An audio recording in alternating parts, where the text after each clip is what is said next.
They sit still for the teacher. They smile at the crossing guard.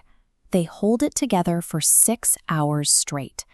But the second they cross the threshold of your front door, the performance ends and the explosion begins.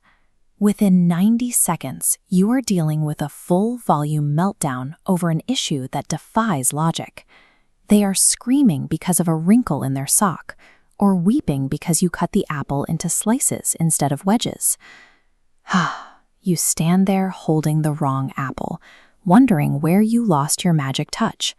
You assume you are failing, that you've raised a difficult child who only acts out for you. This scenario plays out in millions of kitchens every afternoon. Psychotherapist Andrea Loewen Nair identified the pattern and gave it a formal name: after-school restraint collapse. This meltdown is a biological signal.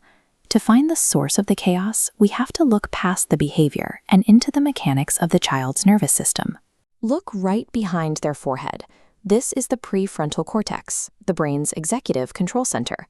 It is responsible for impulse inhibition, planning, and managing big feelings. An adult prefrontal cortex is fully wired. A kindergartner operates with just 3% of that hardware.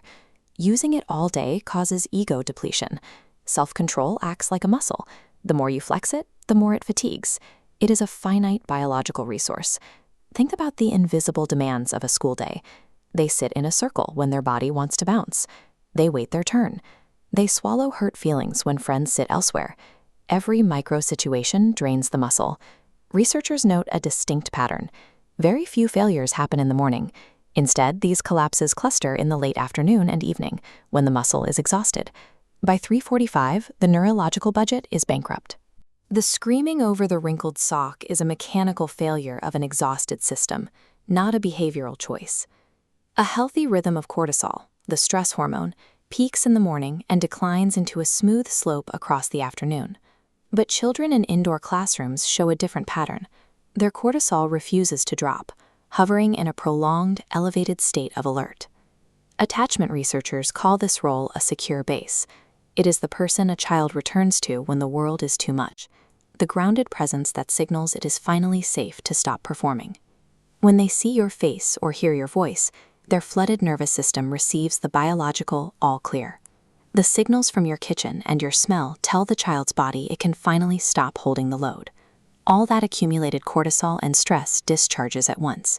It spills out physically, often resulting in a collapse on the kitchen floor. Reframe the aggression of that moment. Your child is an exhausted hiker who has finally reached base camp.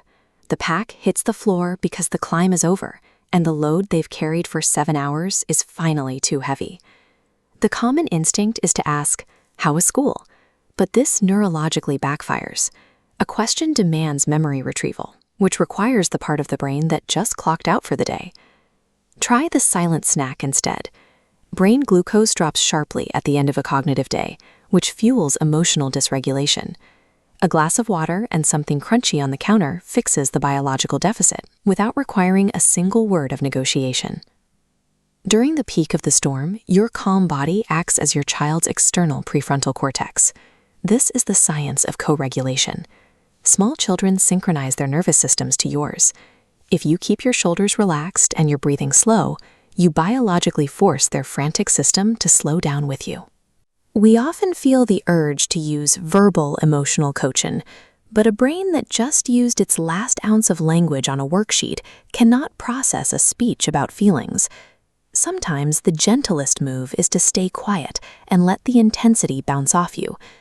The afternoon settles when the focus moves from stopping the collapse to becoming the safe channel through which it passes.